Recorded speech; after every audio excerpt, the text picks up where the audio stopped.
تاب کے در لگے تیرگی می روی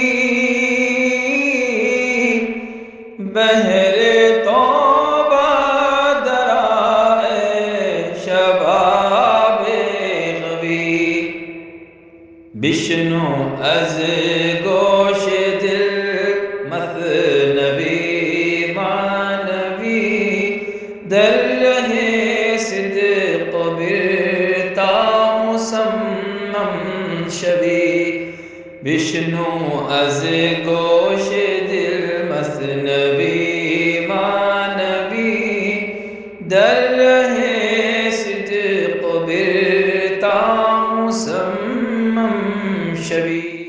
بسم اللہ الرحمن الرحیم، الحمدللہ رب العالمین، والصلاة والسلام علی سیدنا و مولانا محمد سراج السالکین مصباح المقربین وعلی آلہ و اصحابہ اجمعین، اما بعد۔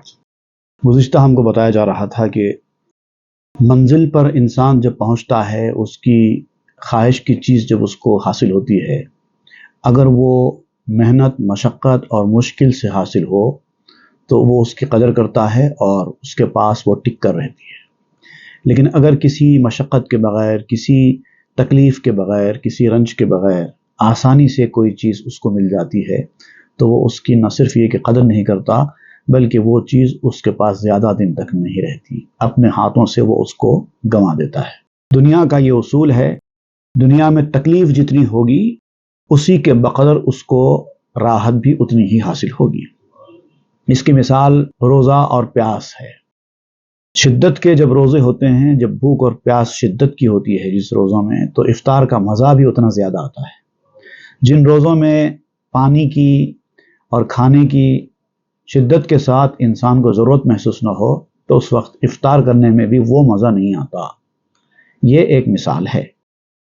تو یہ ہم سے کہا گیا تھا کہ مسافرت کی تکلیفیں برداشت کرو اور مشقتیں اٹھاؤ زندگی میں، تو پھر جب واپس آؤ گے اپنے وطن کو تو اپنوں کا چہرہ دیکھ کر ہی خوشی اور مسرت حاصل ہو جائے گی۔ اسی لیے مصیبتوں سے منہ مت موڑو۔ اور یہ بات بیان کرتے ہوئے آپ نے کہا تھا کہ ایک مثال کے طور پر میں ایک چھوٹی سی حکایت بیان کرتا ہوں، اس حکایت پر توجہ دو اور اپنے مرتبے کو پہچانو کہ تمہارے اوپر مصیبتیں کیوں ڈالی جاتی ہیں۔ اب یہ جو حکایت بیان ہو رہی ہے آج، اس میں ایک خاتون کی حکایت ہے جو بازار سے چنا لاتی ہے اور چنے کو ابالتی ہے۔ اب اس عورت اور اس چنے کے درمیان ہونے والا مکالمہ، یہ آج ہم پڑھیں گے۔ در نخود بنگر کے اندر دیکھ چوں می جہد بالا چشد ذاتش زبوں۔ چنے کو دیکھو، جب چنا بازار سے لایا جاتا ہے اور اس کو دیگ میں ڈالا جاتا ہے یا بگونے میں ڈالا جاتا ہے پکانے کے لیے، تو دیکھو کہ وہ چنا دیگ کے اندر جا کر جیسے اس کو گرمی ملتی ہے کچھ وقت کے بعد اچھلنے لگتا ہے اور چاہتا ہے کہ وہ فوری ابل کر باہر دیگ کے باہر آ جائے۔ کچھ وقت تک جب کہ گرمی کم ہوتی ہے وہ اندر آرام سے رہتا ہے، لیکن جیسے ہی جوش گرمی کا بڑھ جاتا ہے، پانی بہت زیادہ گرم ہو جاتا ہے، تو چنا اوپر کی طرف آنے لگتا ہے۔ ہر زمانے میں برآید وقت جوش برسرے دیگو برارت صد خروش۔ جیسا جوش آتا ہے اس کو، وہ جوش کے وقت پر باہر نکلنے کی کوشش کرنے لگتا ہے، دیگ پر آرام سے رہتا نہیں ہے، چیخیں مارتا ہے کہ مجھے باہر نکالو، مجھے باہر نکالو، گرمی لگ رہی ہے، میں جل رہا ہوں، مجھے باہر نکالو۔ کہ چرا آتش بمن درمی زنی چوں خریدی چوں نگونم می کنی۔ اب کہنے لگتا ہے کہ اے عورت، تو نے مجھے آگ میں کیوں ڈالا ہے، اس گرمی میں کیوں ڈالا ہے، کیوں لگاتی ہے آگ میرے اندر، تو نے ہی تو مجھے خریدا ہے، خود خرید کے لاتی ہے، میں اچھا دکان میں بیٹھا ہوا تھا، تو پیسے دے کر مجھے خرید کے لایا اور اب مجھے اس طرح سے اوندھا کرتی ہے، تکلیف پہنچاتی ہے، ستاتی ہے۔ می زنت کفلیز قد بانو کے نئے خوش بے جوشو برمجہ ذاتش کنے۔ لیکن وہ خاتون ہے کہ آرام سے اپنی کفگیر چلانے لگتی ہے، ہلاتے جاتی ہے۔ وہ شکایت کرتا جاتا ہے، یہ ہلاتے جاتی ہے اور کہنے لگتی ہے کہ نہیں نکالوں گی، تو اسی طرح سے جوش کھاتا رہے، آنکھ سے مت بھاگ، جو کچھ ہو رہا ہے تیرے اچھے کے لیے ہو رہا ہے، تجھے کچھ وقت برداشت کرنا ہوگا، صبر کرنا ہوگا۔ زاں نہ جوشانم کے مکرو ہے منی، بلکہ تاگیری تو ذوق و چاشنی۔ میں تجھے آگ پر اس لیے چڑھاتی ہوں، میں نے تجھے گرم گرم پانی کے اندر اس لیے ڈالا ہے، اسی لیے تجھے پکا رہی ہوں، اس لیے نہیں کہ تو مجھے ناپسند ہے۔ اگر تو مجھے ناپسند ہوتا تو میں پیسے خرچ کر کے تجھے بازار سے خرید کے ہی کیوں لاتی؟ محنت کے پیسے جو انسان جمع کرتا ہے وہ کیوں خرچ کرتی؟ میں نے اپنے پیسے خرچ کر کے تجھے خرید کے لایا ہے، اور اس لیے کہ تجھ میں ذائقہ پیدا ہو جائے، لذت پیدا ہو جائے، تو انسان کے کھانے کے قابل بن جائے، اسی لیے میں تجھے پکا رہی ہوں۔ تا غذا گردی بیا میزی بجاں، بہر خاری نیستت ای امتحان، تاکہ تو انسان کے کھانے کے لیے اچھی غذا بنے، انسان کی جان میں گھل مل جانے کے قابل بنے۔ اگر یہی چنے مجھے کسی گھوڑے کو کھلانے ہوتے تو میں نہیں پکاتی۔ انسان کے اندر تجھے جانا ہے، اشرف المخلوقات کے اندر تجھے جانا ہے، اسی لیے میں تجھے پکا رہی ہوں۔ یہ جو آزمائش ہے، تجھے آزمائش میں ڈالا گیا ہے گرمی کی، یہ تجھے ذلیل کرنے کے لیے نہیں ہے بلکہ تجھے بنانے کے لیے ہے۔ خدا ہی جانے کہ مجھ کو بھٹی میں کیوں وہ آخر تپا رہے ہیں، خدا ہی جانے کہ مجھ کو بھٹی میں کیوں وہ آخر تپا رہے ہیں، پر اتنا تو جانتا ہوں مجھ کو وہ کچھ نہ کچھ تو بنا رہے ہیں۔ جو مجھ پہ ڈالی گئی مصیبت ہے اس میں کچھ تو میاں کی حکمت، میں مرغ بسمل بنا ہوا ہوں، وہ چپ کھڑے مسکرا رہے ہیں۔ آب می خوردی بے بستاں سبز و تر، بہر ای آتش بدست آں آب خر۔ ایک وقت وہ تھا تو جھاڑ کے اندر تھا، سبز اور تر رہ کر باغ میں پانی پیا کرتا تھا، جھاڑ تجھے پانی پلایا کرتا تھا اندر سے، ایک وقت وہ تھا۔ لیکن یاد رکھ، تیرا یہ پانی پینا، جھاڑ کے اندر رہ کر زمین کے اندر سے جھاڑ کا جڑوں کا پانی لے کر تجھے پہنچانا جو تھا، تجھے پالنا پوسنا جو تھا، یہ اسی آگ پر لانے کے لیے تھا۔ تیری زندگی کا، تیرے وجود کا مقصد ہی یہی ہے۔ جھاڑ نے تجھے زمین کے اندر سے پانی لے کے سینچا اور تجھے کھانے کے قابل بنایا، اسی لیے بنایا تاکہ تو انسان کی غذا بنے۔ اگر تیری زندگی کا، تیرے وجود کا مقصد جو ہے وہ انسان کی غذا بننا ہے، اگر تو یہ نہیں حاصل کرے گا، آگ کی گرمی برداشت کرنے کے لیے تیار نہیں ہوگا، تو انسان تو تجھے کھائے گا نہیں، جانور کے آگے ڈال دیں گے تجھے، پھر تو انسان کے جسم کا حصہ بننے کے بجائے جانور کے جسم کا حصہ بن جائے گا۔ رحمتش سابق بدستس پہرزاں، تاز رحمت گردد اہل امتحان۔ یاد رکھو، اللہ کی رحمت اللہ کے قہر سے پہلے اسی لیے آتی ہے، پہلے رحمت آتی ہے، پہلے تجھے اس امتحان میں ڈالے جانے کے قابل بنایا جاتا ہے۔ ابتدا ہی میں تجھ کے اوپر اللہ کا قہر، اللہ کا غصہ نہیں آتا، ابتدا میں ہی تیرے اوپر آزمائش نہیں آتی، پہلے تیرے ساتھ مہربانیاں کی جاتی ہیں، تیری خیالداری کی جاتی ہے، رحمت کا معاملہ کیا جاتا ہے، اور پھر جب تو اس رحمت کے ذریعے آزمائش کے قابل بن جائے، اس وقت آزمائش میں ڈالا جاتا ہے۔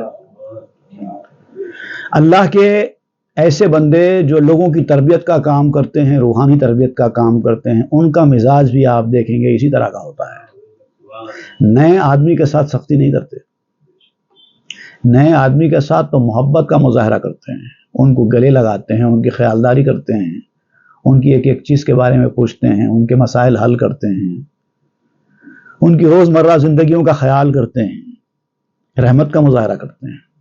لیکن جب وہ اس رحمت کے ذریعے قریب ہو جاتا ہے، قربت حاصل کرتا ہے، آزمائش کے قابل بنتا ہے، اس کے بعد پھر اس کے اوپر غصہ کرتے ہیں، اس کو آزمائش میں ڈالتے ہیں، اس سے پہلے نہیں ڈالتے۔ رحمتش برقہر زاں سابق شدست، تاکہ سرمایہ وجود آیت بدست۔ تو اس کی رحمت اس کے قہر سے اسی لیے پہلے بنی ہے تاکہ وجود کا جو سرمایہ ہے وہ ہاتھ آئے۔ اصل جو اس کی زندگی کا مقصد ہے، اس کو کیا بنانا ہے، وہ بنا سکیں، اس لیے پہلے رحمت دی جاتی ہے۔ تو پانی جو چنوں کو جھاڑ کے ذریعے دیا گیا یہ رحمت تھی، اس کی نشوونما کی گئی۔ اب جب وہ کھانے کے قابل بن گیا تو اس کو جھاڑ سے اتار لیا گیا۔ اب جھاڑ سے اتار لینے کے بعد اب دیکھا جاتا ہے کہ اس کو جانور کی غذا بنانا ہے یا انسان کی غذا بنانا ہے۔ جانور کی غذا بنانا ہے تو ویسے ہی ڈال دیتے ہیں، اگر انسان کی غذا بنانا ہے تو پھر اس کو پکاتے ہیں۔ زاں کے بے لذت نرویت لحم و پوست، چوں نرویت چے گزارت عشق دوست۔ اور یاد رکھو گوشت اور پوست انسان کا، حلیہ چمڑا گوشت انسان کا بغیر لذت کے پیدا نہیں ہوتا۔ انسان کی پیدائش بھی بغیر لذت کے نہیں ہوئی ہے۔ اس کے بعد جب وہ پیدا ہو جاتا ہے، جب خود اپنی ایک الگ ذات بن جاتا ہے اور آزمائش کے قابل بن جاتا ہے، پھر اس کے بعد اس کے اوپر آزمائشیں ہوتی ہیں۔ اگر وہ پیدا ہی نہ ہو تو پھر آزمائش کس کی ہوگی؟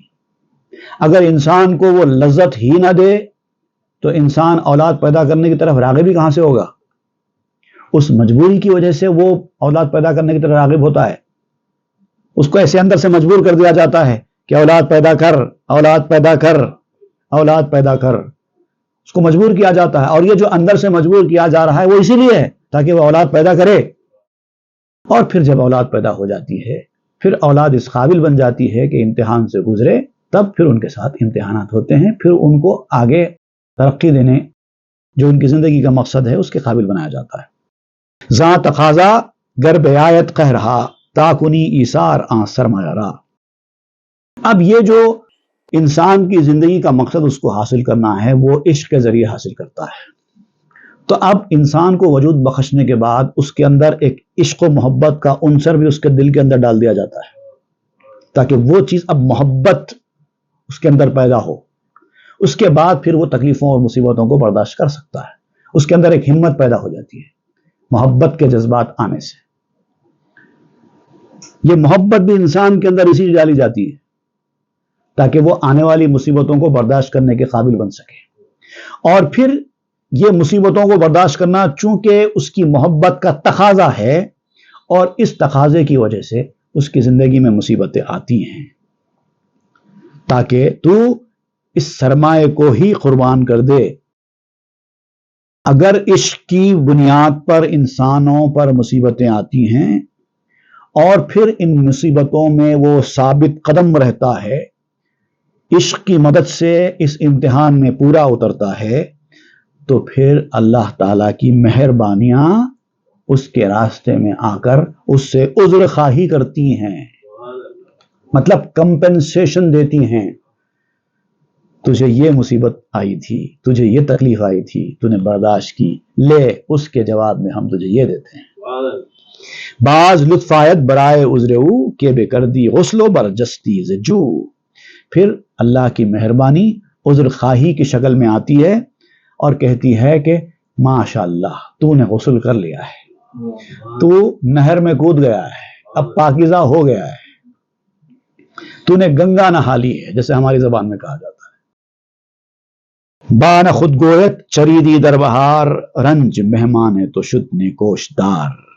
اب یہ خاتون چنے کی شکایت پر چنے سے کہتی ہے کہ اے چنے، تو نے موسم بہار کا مزہ تو خوب لیا ہے، جنگل میں باغ میں تو نے موسم بہار کا مزہ تو خوب لیا ہے، ٹھنڈی ٹھنڈی ہوائیں کھائی ہیں، خوب پانی پیا ہے اور کافی تیری نشوونما ہوئی ہے، ہر چیز کا خیال رکھا گیا تھا تجھے اس قابل بنانے کے دوران، پوری رحمت خاص کی جلوہ گری ہوئی، اب تو رنج اٹھانے کے لائق بنا تو تیرے اوپر رنج ڈالا گیا، تو یاد رکھ یہ رنج اس وقت تیرا مہمان ہے، ہمیشہ رہنے والا نہیں ہے۔ مہمان کبھی ہمیشہ رہنے کے لیے نہیں آتا، جو ہمیشہ رہنے کے لیے آئے اس کو مہمان بولتے بھی نہیں۔ یہ رنج، یہ تکلیف تیرے پاس مہمان کی شکل میں آئی ہے، اور جب مہمان آتا ہے تو کیا کرتے ہیں وہ کر اس کے ساتھ، تاکہ مہماں باز گردد شکر ساز، پیش شہ گوید ز ایثار تو باس۔ جب تو مہمان کی مہمان نوازی کرتا ہے، اس کا استقبال کرتا ہے، اس کے لیے ہر چیز پیش کرتا ہے، یہ کھائیے وہ کھائیے، اس کی خیالداری کرتا ہے، اس کی آہوبگت کرتا ہے، تواضع سے پیش آتا ہے، تو مہمان جب جاتا ہے تو ایک تو آپ کا شکریہ ادا کرتے ہوئے جاتا ہے کہ آپ نے میرے ساتھ ایسا ایسا کیا، بہت بہت شکریہ آپ کا۔ اس کے بعد پھر اس کو مہمان کے طور پر جس نے بھیجا وہ اس کے پاس جاتا ہے، جا کر اس سے کہتا ہے کہ اے مالک، تو نے مجھے اس کے پاس مہمان بنا کے بھیجا تھا، اس نے بڑی مہمان نوازی کی میری، اور تیرا جو اظہار ہے اس کے لیے جو تو نے خود نہیں کھا کے اس کو کھلایا، جو کچھ کیا تو نے، اس کی ساری کہانی مالک کے سامنے جا کر بیان کرتا ہے۔ تا بجائے نعمتت منعم رسد، جملہ نعمت ہا برد بر تو حسد۔ اب تو چاہتا ہے کہ تیرے پاس نعمتیں آئیں، پہلے یہ کیفیت تھی تیری کہ تو چاہتا تھا کہ میرے پاس سے رنج چلا جائے، مصیبت چلے جائے اور نعمتیں آئے، راحتیں آئے، یہ خواہش تھی نا تیری۔ لیکن اب تو جس مرحلے سے نکلا ہے، رنج کو بھی مہمان کی طرح ٹریٹ کیا، اس کی اچھی خاطر مدارت کی، اور پھر وہ مہمان چلا گیا، اس نے جا کے کہانی سنا دی بھیجنے والے کے پاس کہ ایسا ایسا ہوا۔ اس کے بعد اب وہ تیرے پاس نعمتیں نہیں بھیجے گا بلکہ خود آ جائے گا۔ نعمت کیا لیتے ہو؟ نعمت والے کو لے لو۔ نعمت زیادہ کام کی یا نعمت والا زیادہ کام کا؟ نعمت لمیٹڈ آئیں گی، نعمت عارضی طور پر آئے گی پھر چلی جائے گی، نعمت والا جب آ جائے تو پھر جاتا نہیں ہے۔ یار تیرا ہے تو پھر تیری ہے ساری کائنات، سب کو اپنا کرنے والے اس کو اپنا کر کے دیکھا۔ جملہ نعمت ہا برد بر تو حسد، پھر تیری یہ حالت ہو جاتی ہے کہ نعمتیں تیرے اوپر حسد کرنے لگتی ہیں۔ تو پہلے تو نعمتوں کا خواہش مند تھا، اب تو حالت یہ ہے کہ نعمتیں تیرے اوپر رش کر رہی ہیں۔ من خلیلم تو پسر پیشے بچک، سر بنہ انی ارانی ازبحک۔ اب بی بی کہتی ہے وہ چنے سے کہ میں اللہ کا یا اللہ کی دوست ہوں، میں خلیل اللہ ہوں، اور تو فرزند ہے میرا، تجھے میں نے خریدا ہے، تو میرا فرزند ہے۔ اگر میں خلیل ہوں اور تو میرا فرزند ہے تو تیری حیثیت کیا ہوئی؟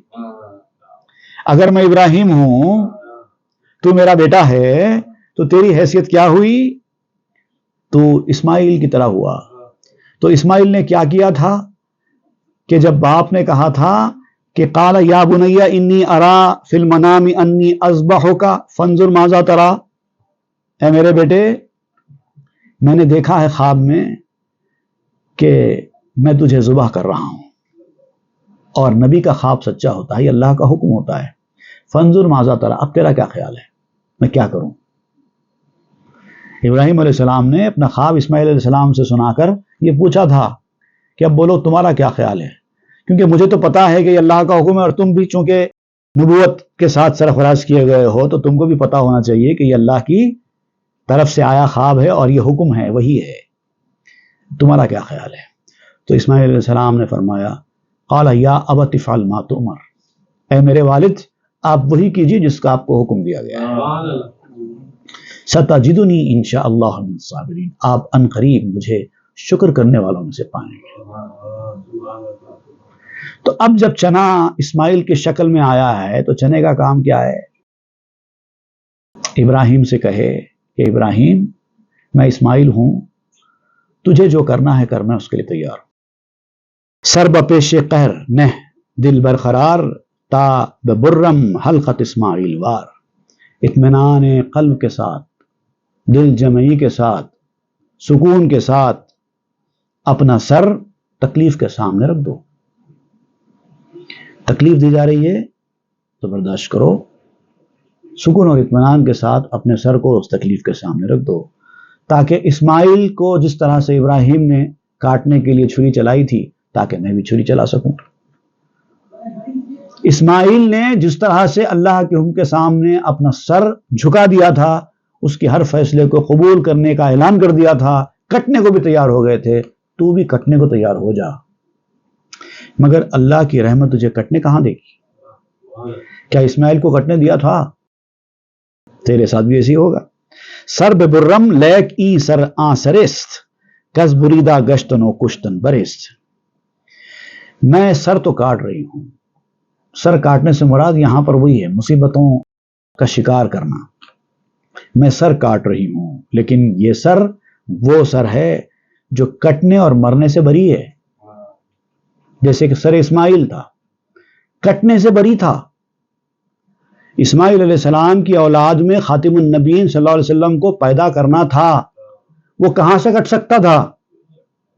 لیکن اسماعیل نے بہرحال کٹنے کے لیے اپنا سر رکھا تو تھا نا. ابراہیم علیہ السلام نے بہرحال اسماعیل کے سر کو کاٹنے کا ارادہ تو کیا تھا نا، لیکن وہ کٹتا کہاں ہے؟ تو جو اللہ کا فیصلہ ہونا ہے وہ ہو کر ہی رہتا ہے. اگر سر کو کٹنا ہے تو کٹے گا ہی کٹے گا، آپ نہ کاٹو دوسرے کاٹیں گے.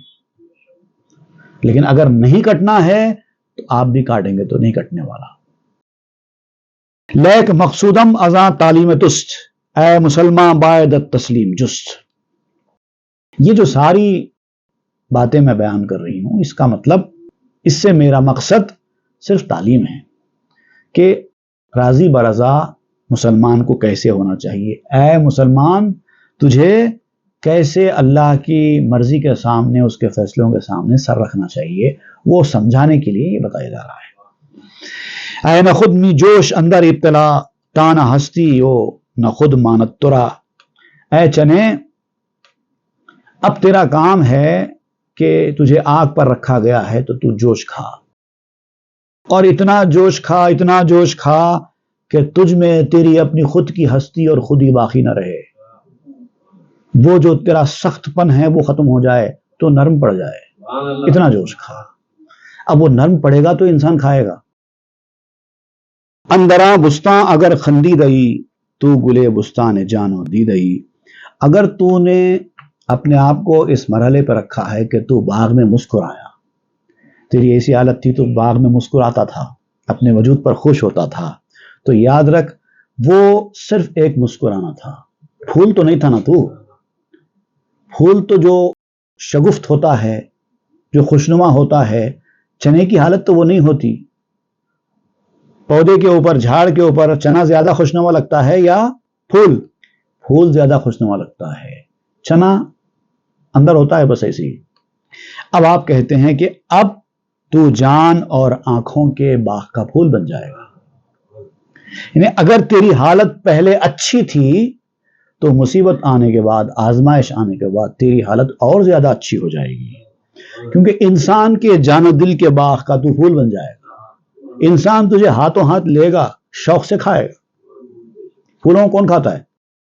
حالانکہ دکھائی دینے میں پھول بڑے خوشنما لگتے ہیں، چنے نہیں لگتے، لیکن جب کھانے کا معاملہ آئے گا تو انسان پھول نہیں کھائے گا، چنے کھائے گا.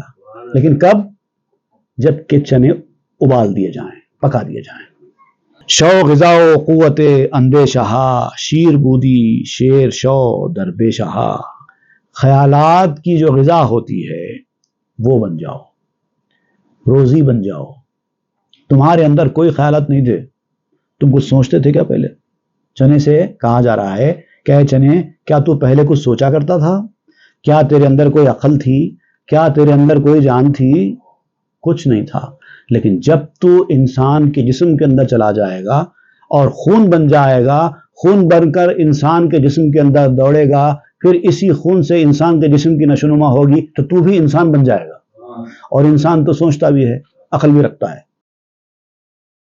پہلے تو محض ایک دودھ تھا، شیر تھا.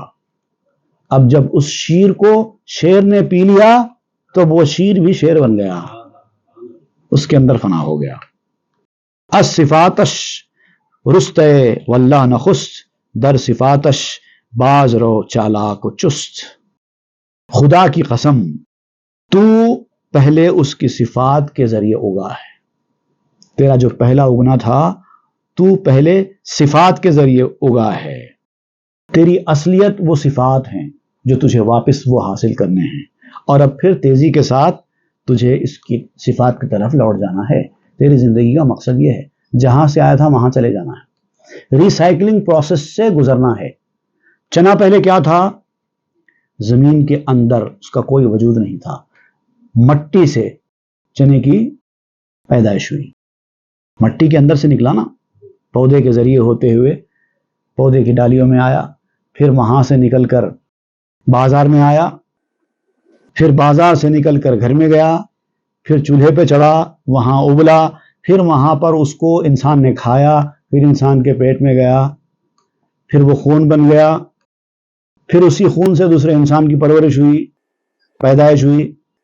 اسی طرح سے سائیکلنگ کا یہ پروسیس چلتا رہتا ہے، پھر وہی انسان پھر زمین کے اندر چلے جاتا ہے، اس کا پورا جسم زمین کے اندر پھر واپس چلا جاتا ہے، جہاں سے آیا تھا وہیں پلٹ کر چلا گیا۔ تو اس پروسیس کا حصہ بننا ہی اصل مقصد ہے۔ زبر و خورشیدو ز گردوں آمدی، پس شدی اوصاف گردوں برب شدی۔ ابر، سورج اور آسمان، یہ تین چیزیں ایسی ہیں جس کا چیزوں کی نشو نما میں، نباتات کی نشو نما میں بہت بڑا عمل دخل ہے۔ ابر جس سے پانی برستا ہے، سورج جس سے روشنی آتی ہے، دھوپ، اور پھر آسمان، یہ تین چیزیں جھاڑوں کی نشو نما کے لیے ضروری ہے۔ تینوں میں سے ایک چیز بھی نہ ہوگی تو جھاڑ نہیں گرو کر پائے گا۔ اب پھر یہ الگ الگ ہے کہ کون سی نوعیت کے جھاڑ کے لیے کتنی روشنی چاہیے، کتنا پانی چاہیے، کتنی ہوا چاہیے، یہ ہر پودے کے حساب سے الگ الگ ہوتا ہے۔ کسی کو صبح سے شام تک دھوپ چاہیے ہوتی ہے، کسی پودے کو چند گھنٹے کی دھوپ چاہیے ہوتی ہے، کسی پودے کو دھوپ کی نہیں بلکہ دھوپ سے صرف روشنی مل جائے تو کافی ہو جاتا ہے۔ پانی کا بھی یہی معاملہ ہے، بعض پودے ایسے ہیں جن کو صبح شام پانی ڈالنا پڑتا ہے، بعض پودے ایسے ہیں جن کو صبح شام پانی ڈالے تو وہ پودے جل جائیں گے، 2-3 دن 4 دن میں ایک بار پانی ڈالنا پڑتا ہے۔ اب یہ جو ہارٹیکلچر کا جو فن ہے وہ جاننے والے اچھی طرح سے جانتے ہیں۔ بہرحال لیکن ضرورت تو تین چیزوں کی ہے، اور ان تینوں چیزوں سے ہی ان کی نشو نما ہوتی ہے۔ لیکن جب انسانی اوصاف میں وہ داخل ہو جاتا ہے، انسان بن جاتا ہے، تو اب ان تینوں چیزوں کی اس کو ضرورت نہیں رہتی، وہ انسان کی بقا کے ساتھ زندہ ہے۔ انسان زندہ ہے تو وہ زندہ ہے، انسان کی زندگی سے اس کی زندگی ہو جاتی ہے۔ آمدی در صورت باران و تاب، می روی اندر صفات مستطاب۔ تو تم بارش اور دھوپ کی صورت میں آئے ہو، اس کے ذریعے سے دنیا میں آئے ہو، لیکن اب اس امتحان کے ذریعے، اس رنج کے ذریعے، ان مصیبتوں کے ذریعے پاکیزہ صفات میں داخل ہو رہے ہو۔ جیسے کہ چنا مٹی سے نکل کر معمولی صفات کے ساتھ پرورش پا کر انسان کے جسم میں آ کر انسان بن گیا، انسان کی کوالٹیز اس کے اندر داخل ہو گئی، اسی طریقے سے بندہ جب اللہ کی ذات میں فنا ہو جائے تو اللہ کی کوالٹیز اس کے اندر داخل ہو جاتی ہے، تخلقوا باخلاق اللہ کے مرحلے پر پہنچ جاتا ہے، فانی فی اللہ اور باقی باللہ میں داخل ہو جاتا ہے۔ اللہ کی ذات میں فنا ہو جاؤ تو اللہ کی ذات میں باقی ہو جاؤ گے، کیونکہ اللہ کے پاس فنا نہیں ہے۔ جزو شمس و ابر و انجم ہابدی، نفس و فعل و قول و فکرت ہاشدی۔ پہلے کیا تھے؟ سورج، ابر اور ستاروں کا جز تھے، اس کا حصہ تھے، لیکن اب کیا ہوا؟ روح، کام، فعل، قول، فکر، سوچ، عقل، یہ چیزیں آ گئیں۔ پہلے کیا تھا؟ آپ کی حیثیت کیا تھی؟ وہی سورج کی روشنی، یہی آپ کی غذا تھی، وہی پانی اور وہی ہوا، اسی کے پیچھے گھوم رہے تھے، اور کوئی کوالٹیز نہیں تھی۔ لیکن اب کیا ہوا؟ جب انسان میں فنا ہو گئے تو یہ چیزیں آ گئیں جو پودوں کو حاصل نہیں ہیں۔ روح کہاں سے ہوتی ہے؟ پودوں میں۔ پودے فعل کیا کرتے ہیں؟ کون سا کام کرتے ہیں پودے؟ کوئی کام نہیں کرتے، صرف ہوا سے ہلتے رہتے ہیں، ان کی اپنی مرضی کچھ نہیں چلتی۔ قول، زبان کہاں سے ہوتی ہے؟ پودوں میں بات کرنے کی نہیں ہوتی ہے۔ افکار کہاں سے ہوتے ہیں؟ سوچ کہاں سے ہوتی ہے؟ عقل کہاں سے ہوتی ہے؟ مگر یہ سب چیزیں انسان میں چنے کے گھل مل جانے کے بعد، انسان میں داخل ہو جانے کے بعد پورے انسان کے صفات چنے میں داخل ہو جاتے ہیں۔ ہستی حیوان شدز مرگ نبات، راست آمد اخترون یا سقات۔ نباتات کی موت سے حیوانات وجود میں آتے ہیں، موت ضروری ہے۔ پیڑ پودوں کی جب موت ہوتی ہے تو حیوانی خون بنتا ہے، اور حیوانات یعنی کہ حیوانات سے مراد جاندار وجود میں آتے ہیں۔ جھاڑوں سے پتے کاٹیں گے، ان کا سالن پکا کر کھائیں گے تو اس سے خون بنے گا اور انسان کے جسم کا حصہ بنے گا۔ انسانوں کا وجود اسی سے تو بنا ہے۔ جو کچھ انسان کھاتا ہے، کھا کر پیدا ہوتا ہے، یا جیتا ہے، سب زمین سے نکلنے والی چیزیں ہیں نا، سب نباتات ہیں. جانوروں کا گوشت بھی اگر آپ کھائیں گے تو بھی وہ زمین سے آیا ہوا ہے، کیونکہ انہوں نے بھی زمین کی چیزیں کھائی ہیں. بکرے کا گوشت بھی اگر آپ کھاتے ہیں تو بکرا کیا کھا کر بڑا ہوا ہے؟ تو وہی تو گھاس پھوس ہے. آپ بھی بکرے کا گوشت کھا رہے ہیں، مطلب اصل میں اس کی تو گھاس پھوس ہی ہے، تو جا کر رنگ تو وہی ہوگا نا. تو ان کی موت ہوئی، ان پتوں کی، ان پیڑوں کی، ان پھلوں کی موت ہوئی، ان کا وجود ختم ہوا تو انسان کو وجود ملا. اسی لیے یہ بات سچ ثابت ہو گئی جو میں نے پہلے کہی تھی. ہم نے پڑھی تھی والیوم نمبر 101 میں، ایپیسوڈ نمبر 101 میں، اسی والیوم کے مولانا روم نے کہا تھا اقتلونی اقتلونی یا ثقات ان فی قتلی حیاتن فی حیات.